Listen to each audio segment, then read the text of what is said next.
पूर्वतट रेलपथ डीआरएम सौरभ कुमार पारलाखेमुंडी गस्त करथिबा जणापड़िछि। डीआरएम गजपति जिलार पारलाखेमुंडी और रायगड़ा जिलार गुणपुर रेल स्टेशन उन्नयनमूलक कार्यर तदारख करिसेंति। परे पारलाखेमुंडी रेल स्टेशन विभिन्न आनुषंगिक सुविधा जोगाइबा चालू रहितिबा कार्य तदारख करथिले डीआरएम। रेल स्टेशन समस्त काम बुली बुली तदारख करबा सह किभଳି कार्यपंथा ठीक भाबरे कले शीघ्र काम सफल हेबो सेथि प्रति ध्यान देबा पे कहिथिले।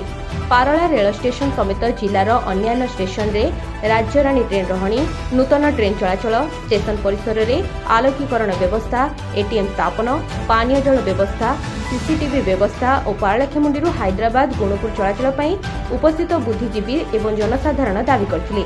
एथिपई से उपरिस्थ अधिकारी को जणाइथिबा कहिसेंति। पारलाखेमुंडी रेल स्टेशन द्रुत गति रे अग्रसर हेउथिबा बेले आगामी 1 वर्ष मध्य भविष्य को देखि रेल स्टेशन सौंदर्यकरण करा समस्त कार्य करा डीआरएम महोदय। Bureau report Prayag news.